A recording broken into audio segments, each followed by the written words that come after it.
The first thing he says, love is patient. So here's this concept, and to be patient. I think we can safely say that impatient love is demanding love. You know, the reason that we get into relationships and we become impatient isn't because for the other person's good. It's because my expectations, the things I feel I need to see in this relationship are being frustrated, and I'm sick of it. I've had it. And so I lose my patience at that point. Or that I am being annoyed right now by somebody else's behavior, and so I lose my patience and I launch out. Usually impatience is all tied up with the fact that I'm trying to expect something from me. I'm a love demander, a love taker, and I'm not getting as much as what I want, and that's why I become impatient. Usually when we have this truly other-centered version of love, we can be very patient because it's all about, what's best for the other person. And, we may feel that we need to confront them at a certain point, but it won't be in an impatient vein.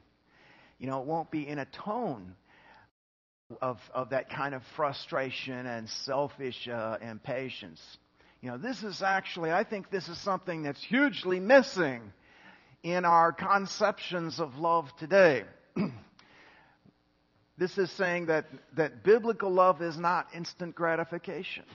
That in fact you might get into relationships where you're giving out and giving out. It could be that way for a long time. There may not be any sense of this is coming back to me now.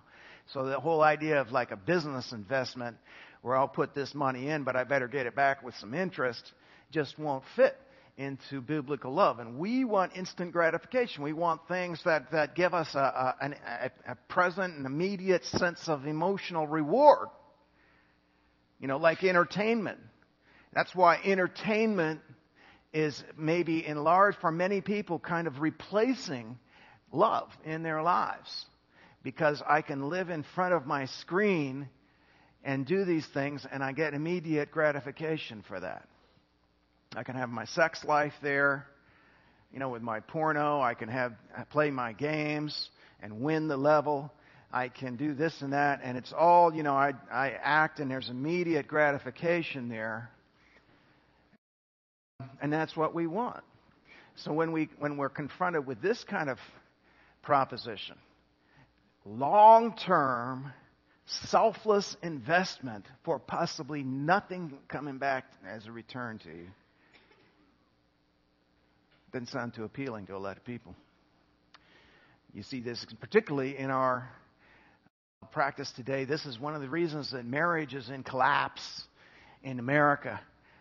Now in America, marriage is really in danger of disappearing in this culture. We've got the highest divorce rate in the world. It's soared over the past few decades to triple what it was when it started. And really, even though it's leveled off in the past few years, that's 100% accounted for by the simple fact that people simply don't get married. The number of marriages is decreasing year by year, even though the population is increasing. And instead, people just live together because they've basically given up on the whole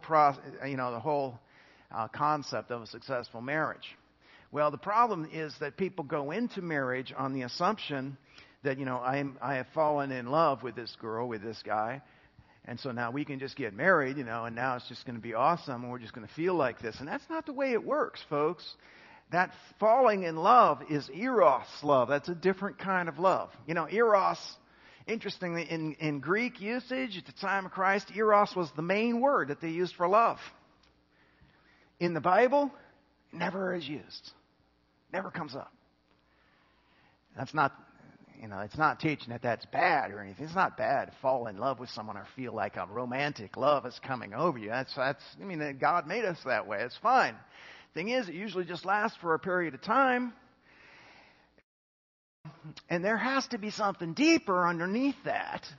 If you want to have a successful long-term relationship like a marriage, there has to be something deeper than the simple erotic attraction to another person. And people are keep going through one of these after another, one relationship after another, each time confident, oh man, this is so real, this will never end, and it ends. And then, oh man, and each time, they feel like, oh, this is the real one, this is the real thing here. And it's all crap because that's not the way we work, okay? You're having a temporary sense of romantic attraction which will disappear at some indefinite point in the future unless you undergird it with a deeper type of love, like the kind of love that we're being taught here. And one of the symptoms of, a not biblical point of view on this is the obvious fact that people are simply not willing to wait for their sexual expression, the length of time that it takes, and to lay the kind of groundwork that it takes to have a successful marriage. Simply not willing to do that. We have to have our sex now, and it's impatient love. It's the demand for instant gratification. Now, we got to get it on. Let me give you a saying that I heard as a student. I knew it was true as soon as I heard it. Love can always wait to give, but lust can never wait to take. Some of us ought to write that down and think about that. That's what it is. Oh, baby, I love you so much. We got to hit the sheets right now. Oh, man. No, dude, that's not love. How's that for the benefit of that other person? That's just demanding love. It's instant gratification. And God tells us now you should wait for that until you're ready to, commit a life to each other. You say, I don't know if I'm ready for marriage. I just want to have sex here. Well, there it is. There it is then. So it's all about what I can get from this woman. Why am I not ready for marriage? Dude, that's for life. Dude, I'm not ready. I don't want to give myself over to somebody. I'm not ready for that. I just am here to take what I can get. Yeah, we've got major problems when it comes to relationships in our culture. Anyone that starts to hit the sheets and later decide to get married, they're twice as likely, almost twice as likely to get divorced as if they never lived together. When you think about that, I just saw an article in the Dispatch a couple of weeks ago where they had a public poll and asked people, because they were showing that cohabitation in America went from 5 million couples in 2006 to 6.5 million couples in 2007, an unprecedented rise. What is that? That's an increase of 30% in 1 year, as people wholesale just abandon the concept of marriage. So they asked a public opinion poll, do you think that living together is helpful to marriage or harmful?